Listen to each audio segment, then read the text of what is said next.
माँ तूने मुझे बताया नहीं, रोमा वापस आ गई। रोमा? नहीं तो किसने कहा तुझसे? तो तू रोमा के कमरे से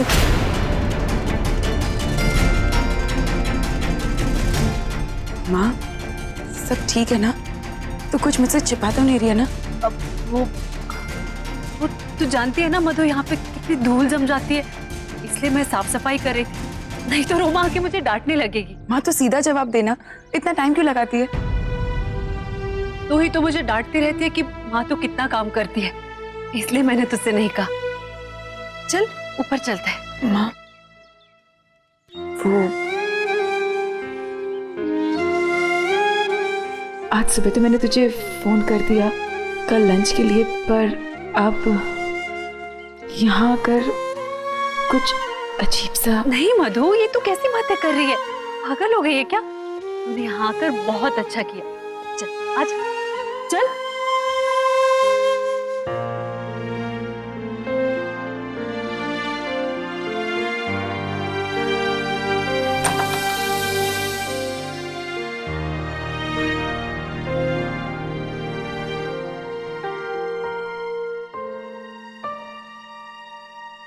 माँ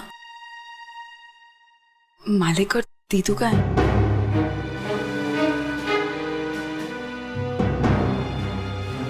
माँ सवेरे मैंने तुझे ऐसे ही फोन कर दिया, अब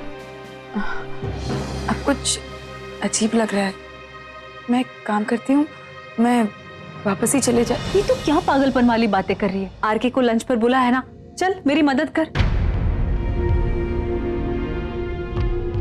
मधु देख, मलिक यहाँ इसलिए नहीं है क्योंकि उन्हें लगा कि अगर वो यहाँ रहेंगे तो खामखा माहौल बिगड़ जाएगा।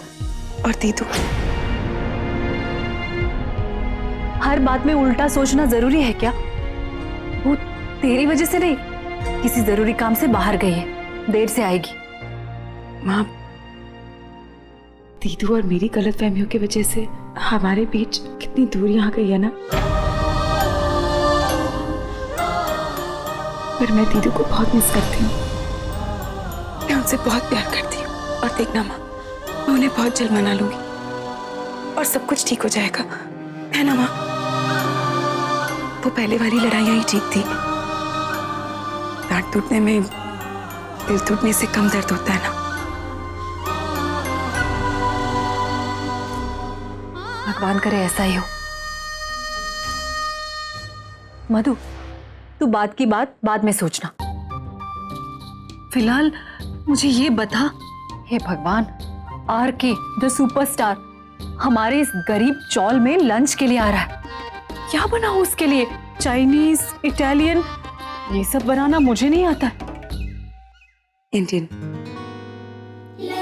दाल चावल। दाल चावल?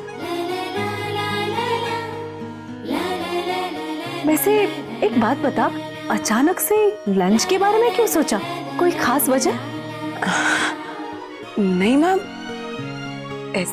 ऐसी कोई खास वजह नहीं थी, ऐसे ही। माँ से नजरें छुपाकर कहाँ भाग रही है? कुछ तो बात है, इसलिए नजरें छुपाकर भाग गई, ताकि माँ कहीं राज न जान ले, है ना? माँ अब हम खाना बनाएं या आरती को भूखा रखेंगे? हम गोभी बनाते हैं, दीदू को गोभी बहुत पसंद है ना। और पता नहीं क्यों मेरा दिल कह रहा है कि दीदू लंच टाइम तक आ जाएगी, फिर हम सब साथ में लंच करेंगे। कहाँ है गोभी?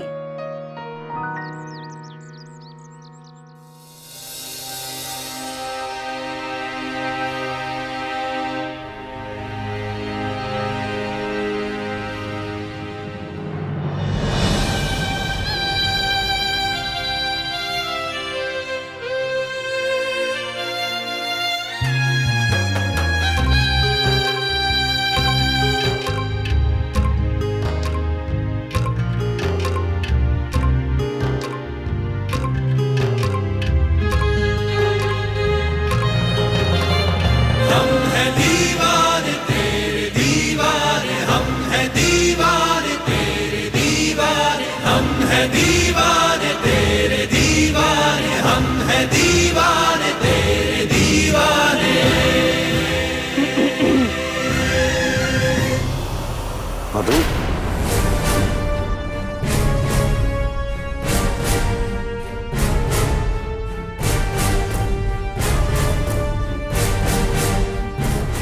मेरे कमरे के बाहर एक दरवाजा है जिसे नॉक करना जरूरी है अंदर आने से पहले। किया था, 2 बार नॉक किया था, लेकिन तुम शायद किसी के ख्यालों में खोए हुए थे। मधु के बीवी है मेरी, कोई प्रॉब्लम? निकल जाओ मेरे कमरे से। यार के कहा भी तो क्या, सिर्फ कमरे से बाहर जाने के लिए। तुम तो अगर मुझे इस दुनिया से भी बाहर जाने के लिए कहते ना, तुम्हारी कसम चली जाती।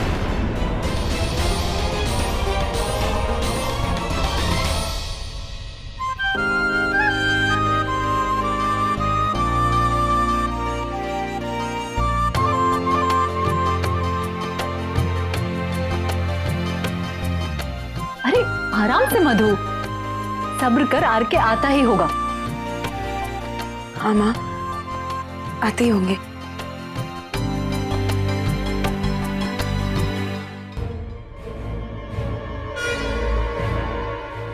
चीफ, चीफ क्या हुआ? चीफ, मैं भी चलता हूँ आपके साथ। क्या हो गया चीफ को?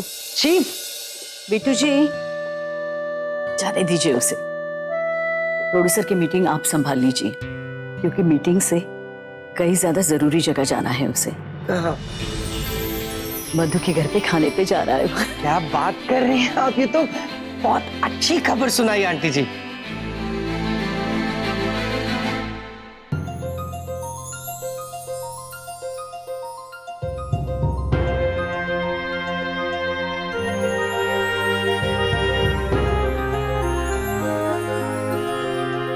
हाँ, ये फोन ही नहीं उठा रहे।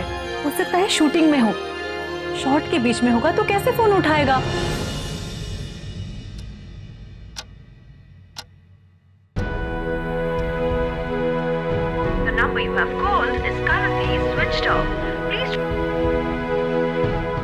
आरके का फोन स्विच ऑफ आ रहा है और बिट्टू जी मेरा फोन नहीं उठा रहे। लापरवाही की भी कोई हद होती है। सुबह को मैंने उन्हें याद करवाया था, फिर भी याद नहीं हुई। तो घर पर फोन लगा कर देखना। लगाया माँ, दीपाली और माँ बाहर गए और सर्वेंट्स ने कहा आरके कब से निकल चुके। मधु, तू 2 मिनट यहाँ शांति से बैठ। मधु, अचानक से कोई जरूरी काम आ गया होगा तो इतने परेशान मत हो। होता है ऐसा कभी कभी। अगर तुझे मेरे लिए बुरा लग रहा है तो मैं आरके से पहली बार नहीं मिल रही हूँ, इससे पहले भी मैं उससे मिल चुकी हूँ। और अगर तुझे इसलिए बुरा लग रहा है क्योंकि हमने इतने मेहनत से खाना बनाया, तो कोई बात नहीं, हम दोनों है ना, पेट भर के खाना खाते। चलो। नहीं माँ, इस बार मैं दिल से चाहती थी आरके यहाँ आए, ताकि आप आरके के अंदर के ऋषभ को और ऋषु को देख सके। वो एक अच्छा इंसान है माँ। मैं तुझे उस अक्रूर सुपरस्टार आरके से नहीं, इंसान ऋषभ से मिलाना चाहती थी, जिससे मैं प्यार।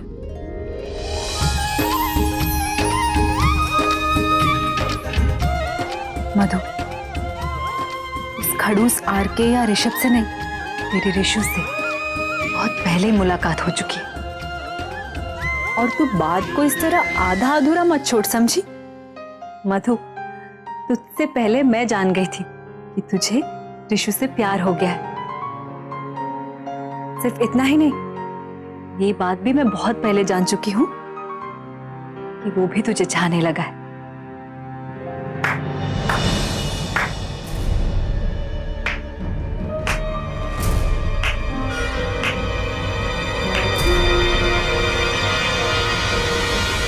सुपर माँ, सुपर।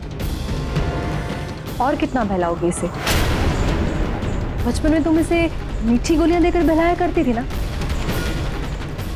आज इसे मीठी मीठी बातें करके बहला रही हो। कृष्णा, ये तो कैसी बातें कर रही है? मत रोको मुझे माँ, मत रोको। बहुत जरूरी है कि मधु को सपनों की दुनिया से खींचकर हकीकत की धूप में खड़ा किया जाए। तुम जानना चाहती हो ना कि आरके आज क्यों नहीं आया? कोई जरूरी शूटिंग या अर्जेंट काम नहीं था उसे। वो यहाँ पर इसलिए नहीं आया क्योंकि वो यहाँ पर आना नहीं चाहता था। कृष्णा, ये क्या हो गया है तुझे? क्या बोल रही है? सच बोल रही हूँ माँ, जो तुम लोग सुनना नहीं चाहते हो। मुझे क्या लगता है मधु कि आरके इस शादी को अपना रहा है? बेवकूफ है तू, बहुत बड़ी बेवकूफ है तू। आरके ने तुझसे इसलिए शादी की क्योंकि वो तुझसे बदला लेना चाहता था और वो अपना बदला ले रहा है। आंखें खोल के सपने देखना बंद कर मधु, आंखें बंद कर और सोच। सोच, इस रिश्ते की सच्चाई तेरे आंखों के सामने तभी आएगी जब तू सोचेगी। तेरे इस प्यार ने, तेरी इस मोहब्बत ने हमारा सब कुछ बर्बाद करके रख दिया। और क्या चाहती है तू? कृष्णा नहीं, तूने मलिक से वादा किया था कि तू कुछ नहीं बताएगी।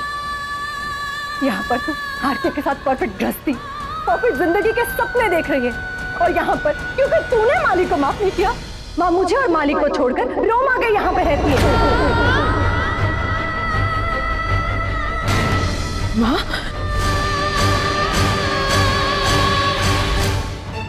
एक बार फिर हमारी दुख, हमारी तकलीफों की वजह तू है मधु।